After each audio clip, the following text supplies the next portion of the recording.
আমি আপনাদেরকে আজকে 15টা পয়েন্ট বলবো ইনশাআল্লাহ। এই পয়েন্টগুলো আমাদেরকে রমাজানের আগেই নিজের মাথায় ঢুকাইতে হবে, পাক্কা নিয়াত করতে হবে। আল্লাহ পাক যেন আমাকেও তৌফিক দেন, আপনাদের সবাইকে তৌফিক দান করুন। রমাজানের প্রস্তুতি নাম্বার 1, আমার সেটা বলেন। রমাজানের প্রস্তুতি নাম্বার 1 হচ্ছে যত দুনিয়াবি কাজ আছে সেই কাজগুলোকে কমিয়ে ফেলবো।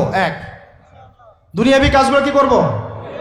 মানে দুনিয়াবি যত কাজ, যত ব্যস্ততা যা আছে এগুলোকে কমায় নিয়ে আসবো, যাতে রমজান মাসে আমাকে বেশি বাইরে দুনিয়াবি প্রয়োজনে বাইরে বের হইতে না হয়, মানে বেশি ব্যস্ততা আমাকে দুনিয়ার জন্য না করতে হয়। মনে করেন যে আপনি চাইলে এখন যদি সামর্থ্য থাকে রমাদান এবং ঈদের বাজার করে রাখতে পারেন, কারণ লাইলাতুল কদর নষ্ট করে ঈদের বাজার, আর রমজানের অনেক রুহানিয়াত নষ্ট করে দেয় দুনিয়াবি বাজার ঘাট, তাই না? সবার সামর্থ্য হয় না, কিন্তু বড় বড় যে বিষয়গুলো আছে, বড় বড় খাবার, মৌলিক খাবার, এগুলো আপনি 2 মাসের জন্য বাসায় রাখতে পারেন যদি সামর্থ্য থাকে। সামর্থ্য নাই তাহলে সেটা আলাদা বিষয়। মোট কথা, এটা শুধু একটা বিষয় বোঝাচ্ছি না, দুনিয়াবি যত ব্যস্ততা এগুলোকে কমায় রমাজানের জন্য প্রিপারেশন নিতে হবে। আল্লাহ পাক আমাদেরকে সবাইকে রমাদানের জন্য প্রিপারেশন নেওয়ার তৌফিক দান করেন। এটা হলো মনস্তাত্ত্বিক প্রিপারেশন, যে রমাদান আসতেছে, আমি শাবান মাসেই আমি আমার কাজগুলো গোছাই নিব, যাতে রমজানে আমি ফারেক থাকি ইবাদতের জন্য। বুদ্ধিমানের কাজ না এটা? আল্লাহ পাক তৌফিক দান করেন, আমিন। 2 নম্বর হচ্ছে ভাই, রমাজানের আমরা সবাই 30টা সওম রাখবো বলে নিয়াত করি, আল্লাহ পাক তৌফিক দান করেন, আমিন। কিন্তু এখানে একটা কথা, 2 নম্বরটা হচ্ছে রোজা রাখার মতো রোজা রাখতে হবে। কি বললাম বলেন? রোজা রাখার মতো রাখতে হবে। এটা কেন বললাম, কেন বললেন ভাই? উত্তর দিচ্ছিস। উপোস থাকা, না খেয়ে থাকা আর সওম রাখা এক জিনিস নয়। পানি ছেড়ে দেওয়া, খাবার ছেড়ে দেওয়া আর ইসলামী সওম এক জিনিস নয়। অনেক ধর্মের মানুষ খাবার পানি ছেড়ে দিয়ে থাকে, উপাস থাকে না? হাদিসের মধ্যে নবীজি বলেছেন যে ব্যক্তি রোজা রেখে অন্যায় কাজ ছাড়তে পারলো না, মানে আল্লাহর মাসিয়াত ছাড়তে পারলো না, এই যে কাবায়ের ফাওয়াহিশ এগুলো ছাড়তে পারলো না, অশ্লীলতা ছাড়তে পারলো না, মিথ্যা ছাড়তে পারলো না, বেহায়াপনা ছাড়তে পারলো না, তার না খেয়ে থাকায়, পানি না পান করায় আল্লাহর কিচ্ছু যায় আসে না। আর রোজার বিষয় বুঝলাম। রোজা কাকে বলে ভাই? মানে রোজা মানে হচ্ছে আমি আল্লাহ পাকের সমস্ত নিষেধ ছেড়ে দিব। কি করব? আল্লাহর সমস্ত নিষেধ। রোজা থেকেছি, পানি খাচ্ছি না, খাবার খাচ্ছি না, কার ভয়ে? গোসল করার সময় 1 ঢোক পানি খেলে কে দেখবে? এই চেতনা তখন কাজ করে না? চুপ করে 1 লোকমা ভাত খেলে কে দেখবে? কেউ দেখবে? আল্লাহ ছাড়া কেউ দেখবে? কেউ দেখবে না। তারপর আপনি খান না কেন? কারণ আপনি অনুভব করেন যে আল্লাহ পাক আমাকে দেখছেন। এটাই হলো ইহসান। এটার নাম কি? ইহসান। এটাই বলা হচ্ছে হাদিসে জিবরিলের মধ্যে, আনতা আবুদুল্লাহ কাআন্নাকা তারাহ, তুমি এমনভাবে আল্লাহর ইবাদত করো যেন তুমি আল্লাহকে দেখতে পাচ্ছ। ওয়া ইল্লাম তাকুন তারাহু, তুমি যদি আল্লাহকে দেখতে না পারো, জেনে রাখো ফাইন্নাহু ইয়ারাক, আল্লাহ পাক তোমাকে দেখছেন। এটাকে বলে আল্লাহ কনসিয়াসনেস বা ইহসান বা তাকওয়া। আর তাকওয়া হাহুনা, তাকওয়া কোথায়? এখানে। আপনি সওমের 8টা পড়েন, কুতিবা আলাইকুমুস সিয়াম কামা কুতিবা আলাল লাযিনা মিন ক্বাবলিকুম লাআল্লাকুম কি তাত্তাকুন, তোমাদের উপর সওমকে ফরজ করা হয়েছে ঠিক যেমন করে আগের উম্মতদের উপরেও করা হয়েছিল। উদ্দেশ্য হচ্ছে লাআল্লাকুম তাত্তাকুন, যাতে করে তোমরা তাকওয়া অবলম্বন করতে পারো। তাকওয়া মানে আল্লাহ কনসিয়াসনেস, এই যে আমি খাচ্ছি না, পান করতেছি না, আমি বিশ্বাস করি আল্লাহ আমাকে দেখতেছেন, এই তো সেই বান্দা কেমন করে রমজান চলে গেলেই বেনামাজি থাকতে পারে? রমজান চলে গেলে কি আল্লাহ তাকে আর দেখে না? সেই বান্দা কিভাবে সুদ খায়, তখন কি আল্লাহ তাকে দেখে না? সেই বান্দা, একই বান্দা কিভাবে জেনা করতে পারে, মেয়েকে নিয়ে কেমন করে বাইকে ঘুরতে পারে, কেমন করে গায়রা মাহরামের সাথে আমরা করতে পারি, ফ্রি মিক্সিং করতে পারি, কেমন করে সে সমকামিতার দিকে ধাবিত হতে পারে, কেমন করে সে জুয়া খেলতে পারে, কেমন করে সে মাদক খাইতে পারে, কেমন করে সে আল্লাহ দ্রোহী আইন বাস্তবায়ন করতে পারে, যদি সে এই চেতনা থাকে যে আল্লাহ আমাকে দেখছেন। এই চেতনাটাকে বদ্ধমূল করার জন্যই রমাজান আসে। বলেন সুবহানাল্লাহ। আমি বুঝাতে পারলাম রোজা রাখার উদ্দেশ্যটা কি? ওই জিনিসটাকেই আমাদের ভিতরে ইনস্টল করাই হলো উদ্দেশ্য। লাআল্লাকুম, মানুষরা বলেন লাআল্লাকুম তাত্তাকুন। তাকওয়া কি কিনতে পাওয়া যায় বাজারে? এই যে আল্লাহ পাক আমাকে দেখছেন, আমি খাবো না, আল্লাহ আমাকে দেখছেন, আমি পান করতে পারবো না, আমার রেস্ট্রিকশন আছে, পিপাসায় গলা ফেটে যাচ্ছে একেবারে রোদের মধ্যে, তাও খাচ্ছি না কেন? কার ভয়ে? ওইটাই জীবনের সব ক্ষেত্রে বাস্তবায়ন করার জন্যই রমজান আসে। বুঝতে পারি নাই মনে হয়? ওই চেতনাটাই, একই চেতনাটাই জীবনের সবগুলো কাজে বাস্তবায়ন করার জন্য কি আসে? রমাদানের 6 মাস। আমরা শুধু রোজার ফজিলত নিয়ে বয়ান করি, রোজা রাখলে 70 গুণ নাকি হবে না, 70 গুণ হবে, 700 গুণ বাড়াই দিবে। মূল কথা ফজিলত তো ফজিলত পাবই, মূল কথা এইটা, তাকেও অবলম্বন করতে হবে। আল্লাহ পাক আমাদেরকে তৌফিক দান করেন। কয়টা বলছি বলেন ভাই? 2টা মনে থাকবে। 1, দুনিয়াবি কাজ কমায় ফেলা। 2, কে রোজা রাখার মতো রাখা। 3 নাম্বার হচ্ছে, এটা আমার নিজস্ব একটা পরামর্শ আর কি। 3 নাম্বার হচ্ছে, রোজা রাখার জন্য আমাদের সাহারি করতে হয়, ইফতার করতে হয়। এই তো আল্লাহর ওয়াস্তে সাহারি এবং ইফতারে মুসলমানের মতো খাবার খাবেন, জানোয়ারের মতো খাবার খাবেন না। সাহারি এবং ইফতার এই দুটোতে কি খাবেন? মুসলমানের, মুমিনের মতো খাবার খাবেন, জানোয়ারের মতো খাবার খাবেন না। আল্লাহ পাক বোঝার তৌফিক দান করেন। মানে আমরা কিন্তু সাহারিতে কি করি জানেন? 7 পেট খাই। কয় পেট? নবীজি বলেছেন খাবে পেটের 1 ভাগ খাবার, 1 ভাগ পানি, 1 ভাগ, আবার বলি 1 ভাগ খাবার, 1 ভাগ পানি, 1 ভাগ। কার পেট খালি আছে এখন খাওয়ার সময় খাবার টেবিলে? আমাদের ওস্তাদরা বলেন যে মুসলিম উম্মাহ, আমাদের ওস্তাদরা বলেন যে মুসলিম উম্মাহ খাবার টেবিলে হেরে গেছে, সে কখনো জিহাদের মাঠে জিততে পারবে না। বুঝতে পারেন নাই? বুঝতে পারলাম না মনে হয়? যারা খাবারের টেবিলেই হেরে গেছি, এখানেই তো আপনি সুন্নাহ মাফিক খাইতে পারতেছেন না, প্রবৃত্তির কাছে হেরে গেলেন, গপ গপ গপ গপ করে খাচ্ছি 7 পেট ভর্তি করে। এখানে তো খাবারের সামনেই হেরে গেলাম, প্রবৃত্তির সামনে। সে আবার কাফেরদের সাথে জিতবে কেমনে? জিতবে আগে নিজের প্রবৃত্তির উপর জিহাদে তো জিততে হবে। আমার মন চাচ্ছে যে না করি, করবো না, এটার নাম জিহাদ, এটাও জিহাদ। মন চাচ্ছে সুদ খাই একটু, খাবো না, এটার নাম কি? জিহাদ। মন চাচ্ছে নামাজ না পড়ি, ঘুমায় থাকি, মন চাচ্ছে না, মন বলতেছে ঘুমাই ঘুমাই ঘুমাই, কিন্তু নামাজ পড়তে হবে। এই যে উঠলাম, অজু করলাম, গেলাম, এর নাম কি? এটাও এক প্রকার কি?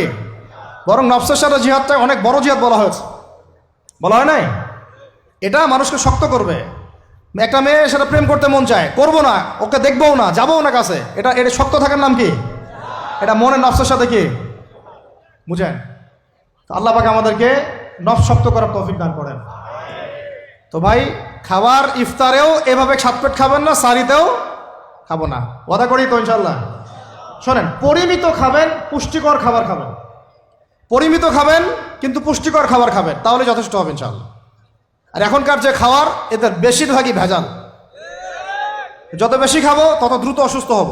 তো এই যে আমরা দিন দিন যে দুর্বল হয়ে যাচ্ছি, বুঝতে পারতেছেন না আপনারা? এটা দিন দিন যে আমরা আগের জেনারেশনের মতো শক্ত না। আমাদের দাদারা, তার দাদারা যেরকম স্ট্রং ছিলেন, আমাদের ইয়াংরাও কিন্তু অত স্ট্রং না। একটা ইয়াং ছেলেকে আপনি এখন 50 বছরের একজন মুরব্বীর সাথে পাঞ্জা লাগায় দেন, পারবে না, ওই চাচাই জিতবে। তো এটার কারণ হচ্ছে ভেজাল খাবার, ভেজাল পরিবেশ, ভেজাল সব কিছু। আমরা যা খাচ্ছি বেশিরভাগই বিষ। রমজানে আসছি যেহেতু, এতটুকু নসিহত করি। 3 নাম্বার, যে ভাই আমরা এমনভাবে খাবো না যে খাওয়ার মনে হয় জানোয়ারের খাওয়া। ঠিক আছে ভাই? পুষ্টিকর খাবার খাবো, কিন্তু পরিমাণে কম। কম বলতে কি একবারে কম না, আপনার প্রয়োজন অনুযায়ী 3 ভাগ করে, 1 ভাগ খাবার, 1 ভাগ পানি, 1 ভাগ ফাঁকা, সুন্নাহ অনুযায়ী। আল্লাহ পাক তৌফিক দান করেন, আমিন। 4 নাম্বার হচ্ছে, রমাদান মাস মানেই কোরআন। রমাদান মাস মানে কি? এই রমজানে আমরা সবাই বেশি থেকে বেশি কোরআন তেলাওয়াত করবো ইনশাআল্লাহ। কারা কারা পারি হাত তুলি? আলহামদুলিল্লাহ, হাত নামান। সবাই পারেন কোরআন তেলাওয়াত? মাশাআল্লাহ মাশাআল্লাহ। এটাই তো চাই, বাংলাদেশের ঘরে ঘরে প্রত্যেক ব্যক্তি যেন কোরআন তেলাওয়াত করা জানে। এটাই তো আমরা চাই। এমন যদি হয় যে 100% মানুষ কোরআন তেলাওয়াত করতে পারে, 16 কোটি মুসলিম, দিন কায়েম হয়ে যাবে ইনশাআল্লাহ। ইনশাআল্লাহ ইনশাআল্লাহ। ভিতরে কাজগুলো করেন, আল্লাহ পাক তৌফিক দান করেন। তো ভাই, কোরআন আমরা রমজানে বেশি থেকে বেশি পড়বো ইনশাআল্লাহ ভাই, ঠিক আছে? যারা পারি না, একটা লিমিট ফিক্স করি, কমপক্ষে দিনে 1 পারা, দিনে কমপক্ষে 1 পারা, তাহলে 30 দিনে 1 খতম হবে। ওকে, আরও বেশি পারি 2 পারা, তাহলে 2 খতম হবে। আরও বেশি পারি 3 পারা। এমন আমাদের ইমামদের যুগে, আমাদের 4 ইমামদের যুগে, সলফে সালেহিনদের যুগে প্রতিদিনই 1টা করে খতম দিতেন তারা। সুবহানাল্লাহ। তাদের সময় আল্লাহ বরকত দিয়েছিলেন, সুবহানাল্লাহ। সারা রাত জেগে তেলাওয়াত করতেছেন, নামাজ পড়তেছেন, দিনের বেলা তেলাওয়াত করতেছেন। রমজান মাস হচ্ছে কোরআন নাজিলের মাস। এই মাসে যে হতভাগা কোরআন পড়তে পারলো না তার জন্য আফসোস করা ছাড়া কিছু করার নাই। রমজান মাসে কোরআন আগে পড়বো, কোরআন শিখবো, না পারলে কি করব? না পারলে এক মাসে শিখবো, অন্যকে শেখাবো, কোরআনের দার্স দিব, কোরআনের মাহফিল হবে, কোরআনের তাবলিগ হবে, কোরআন নিয়ে আলোচনা হবে ইনশাআল্লাহ। আমরা জানবো কোরআনের মধ্যে কি আছে। এটা জানার সবচেয়ে উত্তম মাস হচ্ছে কি? রমাদান। আল্লাহ পাক তৌফিক দান করেন, আমিন। যারা আমরা আরবি জানি টুকটাক ভাঙাচোরা, তারা আমরা এটার অর্থ পড়বো ইনশাআল্লাহ। যারা আমরা আলেম ওলামা আছে অনেকেই, যারা ইফতা দিয়েছি, দাওরা দিয়েছি, বা আমরা তালেব ইলম ওলামা একরাম যারা আছে, আমরা এই কোরআনের তাফসিরগুলো পড়বো ইনশাআল্লাহ। মানে কোরআনময় রমাদান, কোরআনময় কি? এবং চেষ্টা করবেন, আমার খুব ইচ্ছা হয় যদি আল্লাহ পাক আমাকে ক্ষমতা দিতেন বা তৌফিক দিতেন, আমার ইচ্ছা হয় যে রমজান মাসে বাংলাদেশের যত মসজিদ আছে সমস্ত মসজিদে কোরআন শিক্ষা ফ্রি হয়ে যাবে ইনশাআল্লাহ। ভালো উদ্যোগ না? বাংলাদেশে কত মসজিদ আছে? হাজার না লাখ? লাখ না কোটি? হয়তো কোটি কোটি মসজিদ থাকতে পারে। প্রত্যেকটা মসজিদে যদি বিনামূল্যে কোরআন শিক্ষা কার্যক্রম করা যেত রমজান মাসে, এক মাসে আপনি দেখতেন প্রায় মিনিমাম 5 কোটি মানুষকে কোরআন শেখানো যায়। তাও হাতে কলমে। তাও কি? হাতে কলমে। বই দেওয়া হতো ফ্রি, আর ওই যারা টিচার ক্লাস নেবে ওদেরকে বেতন দিব, ভাতা দিব সরকার থেকে। দেওয়া যায় না? দেওয়া যায় না? আচ্ছা, যদি গভর্নমেন্ট নাও দেয়, আপনারা জাকাত থেকে দিতে পারেন, সদকা থেকে দিতে পারেন, পারেন না? নিজেদের পকেট থেকে দিতে পারেন, নিজের ব্যবসা থেকে দিতে পারেন, এলাকা ভিত্তিক দিতে পারেন। কত উৎস আছে না? যদি এভাবে প্রত্যেকটা মসজিদ থেকে কোরআন শিক্ষা কার্যক্রম চালু করা হয় রমজান মাসে, আমরা দোয়া করি আল্লাহ পাক যেন এই কথাটা পৌঁছে দেন উপরের লেভেলে, এবং তারা উদ্যোগ নেয়। জানি না উদ্যোগ নেবে কিনা, আমাদের দায়িত্ব পৌঁছে দিলাম। তো অ্যাটলিস্ট যদি সবগুলো মসজিদে নাও হয়, প্রত্যেকটা এলাকায় যদি একটা করে মসজিদও হয়, তবুও দেখবেন কয়েক কোটি মানুষকে কোরআন শেখানো যাবে ইনশাআল্লাহ। কোরআন ছাড়া এই জাতিকে আপনি ফিরাতে পারবেন না। কোরআন ছাড়া এই যুবকদেরকে মাদক থেকে ফেরানো যাবে না। কোরআন ছাড়া এই যুবকদেরকে জেনা থেকে ফেরানো যাবে না। এই টিকটক প্রজন্ম হয়ে এরা নষ্ট হয়ে গেছে, শেষ হয়ে গেছে। বাংলাদেশে আশঙ্কাজনক হারে এখন সমকামিতা বাড়তেছে। আশঙ্কাজনক হারে এখন জেনা, ব্যভিচার, পরকীয়া এগুলো বেড়ে গেছে। মাদক দ্রব্যের কি ছয়লাভ, এই যে গুন্ডামি, মাস্তানি, ছিনতাই কারা করতেছে? যারা ইয়াং ছেলে পেলে এরা করতেছে। এদেরকে ফিরাইতে হইলে কোরআন ছাড়া কোনো গতি নাই। আইয়ামে জাহেলিয়াতের সেই মানুষগুলো কোরআনের আলোয় শ্রেষ্ঠ মানুষে পরিণত হয়েছে। কথা বুঝতে পারেন নাই? আইয়ামে জাহেলিয়াতের সেই মানুষগুলা যারা একসময় নিজের মেয়েকে দাফন করেছিল জীবন্ত। ইন্না লিল্লাহি ওয়া ইন্না ইলাইহি রাজিউন। চিন্তা করা যায়? আপনি আপনার মেয়েকে দাফন করতে পারবেন জীবন্ত? পারবেন? বলেন। এরকম মানুষ যারা এই কাজ করেছিল, তারা কোরআনের সংস্পর্শে এসে সোনার মানুষে পরিণত হয়েছে। এই কিতাব আল্লাহ পাক নাজিল করেছেন ওই ঘরের উপরে উঠিয়ে রাখার জন্য না, মাঝে মাঝে বের করবো, ধুলা মুছবো, চুমু খাবো, রেখে দিব, এই জন্য না। বাবা মারা গেছে, খুললাম, পড়লাম, সব বক্সায় দিলাম, এই জন্যে না। শুধু এই কিতাব আল্লাহ পাক নাজিল করেছেন যারা আমরা হৃদয়ে ধারণ করি। কোথায় ধারণ করি? তো হৃদয়ে ধারণ করবো তো তখনই যখন আমি বেশি তেলাওয়াত করব, বেশি বেশি পড়বো, সবাইকে পড়াবো, শেখাবো। আল্লাহ পাক আমাদের সবাইকে কোরআনের বিপ্লব ঘটানোর তৌফিক দান করেন, আমিন। তো প্রিয় ভাইয়েরা, 4 নম্বর কাজ, কোরআন শিখবো, পড়বো, শেখাবো, দার্স দিব। কোরআনের একদম বিপ্লব রমজান মাসে ইনশাল্লাহ কোরআনময় রমাদান হবে ইনশাল্লাহ। রমজান মাসে অন্য কোনো বইও পড়ার দরকার নেই। প্রয়োজনে কোরআন পড়েন, হাদিস পড়েন, আর কোরআন পড়েন। কোরআন এবং হাদিস, অন্য কোনো বই, বিষয়ভিত্তিক বই পড়ার দরকার নাই। আর অ্যাটলিস্ট 1 মাস আপনি না পড়েন। এরপরে আসি 5 নাম্বার। একটু বড় হয়ে যাচ্ছে যদিও, আমি সংক্ষিপ্ত করে গোছাচ্ছি, শোনেন। 5 নাম্বার হচ্ছে রমাদান মাসে, একটু ধৈর্য ধরেন। রমাদান মাসে আমরা ফরজ ইবাদতগুলোকে সর্বোচ্চ গুরুত্ব দিব ইনশাআল্লাহ। যেমন সবার আগে কি? সালাত। এই একটাই বল, সালাত। সালাত নাই, ইসলাম নাই। সালাত নাই, সে ব্যক্তি মুসলিম না। সোজা কথা শোনেন, সালাত অস্বীকার করে সে ব্যক্তি মুসলিম না। নবীজি বলছেন, মান তারাকা সালাতান মুতাআম্মিদান ফাকাদ কাফারা। কেউ যদি ইচ্ছা করে সালাতকে অস্বীকার করে, ছেড়ে দেয়, সে ব্যক্তি কি হয়? কাফারা, কুফরি করে। সালাত না পড়ার কারণে ইমামগণ বলেছেন তাকে মুসলমানদের কবরস্থানে দাফনও করবা না।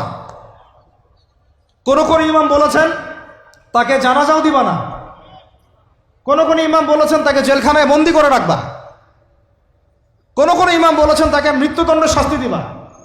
আমি এমনি বলতেছি না, ইমামদের কওলগুলো পড়ে দেখেন। নামাজ না পড়াটা যেমন তেমন পাপ না তো, ইচ্ছা হইলে পড়লাম ইচ্ছা হইলে পড়লাম না, এমন না। যারা নামাজি তারাও যদি নামাজে সচেতন না হয় তাদের জন্যও শাস্তি আছে, নাউযুবিল্লাহ। ফাওয়াইলুল লিল মুসাল্লিন আল্লাযীনা হুম আন সালাতিহিম সাহুন আল্লাযীনা হুম ইউরাউনা ওয়া ইয়ামনাউনাল মাউন। এখানে বলা হচ্ছে মুসল্লিদের জন্যও দুর্ভোগ, যে মুসল্লিরা নামাজ সম্পর্কে গাফেল উদাসীন। আবার যারা মানুষকে দেখানোর জন্য নামাজ পড়ে এবং এই যে ছোটোখাটো সাহায্য করতে অস্বীকৃতি জানায়, সূরা মাউন পড়েন, তাহলে মুসল্লিদের জন্য গাফেলতির যদি শাস্তি হয় তাহলে যারা পড়ে না ওদের কি হবে? মা সালাকাকুম ফি সাকার, জাহান্নামে যখন ঢুকানো হবে এই ফেরেশতারা জিজ্ঞাসা করবে, কিসে তোমাদেরকে জাহান্নামে নিয়ে আসলো, কি পাপ করছিলা? তারা বলবে, তখন তারা বলবে ক্বালু, তারা বলবে, ওই জাহান্নামীরা বলবে লাম নাকু মিনাল মুসাল্লিন, আমরা মুসল্লি ছিলাম না, আমরা নামাজ পড়তাম না। তাহলে বেনামাজির পরিণতি কি বলেন? জাহান্নাম। ওয়ালাম নাকু নুতঈমুল মিসকিন, আর আমরা মিসকিনদেরকে খাবার দিতাম না। সুবহানাল্লাহ। আল্লাহ পাক আমাদেরকে সালাত আদায় করার তৌফিক দান করেন। রমাদান মাসে শক্ত করে নামাজ ধরবেন ইনশাআল্লাহ, আল্লাহ পাক তৌফিক দান করেন। 5 ওয়াক্ত নামাজ চেষ্টা করব জামাতে পড়ার জন্য। যদি জামাত ছুটেও যায় তাও পরে জামাত করে নেবেন, সেটাও না পড়েন অ্যাটলিস্ট বাসায় পড়বেন। রাজি আছেন? এখন কথা হচ্ছে যে নামাজের সাথে আরও অনেক ফরজ আছে না? যেমন পর্দা কি ফরজ না? যাকাত ফরজ না? তারপরে আল্লাহ পাকের আনুগত্য করা এটা ফরজ না? রসুলের আনুগত্য, তাওহীদ ফরজ না? সুন্নত, এই জিনিসগুলো ফরজগুলোকে শক্ত করে ধরবো ইনশাআল্লাহ। রাজি আছেন?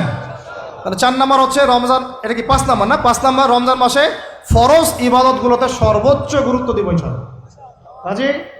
6 নাম্বার হচ্ছে, এটা কত 6 বলছি? 5। 6 নাম্বার হচ্ছে ফরজের পাশাপাশি সুন্নত এবং নফলের পাবন্দি।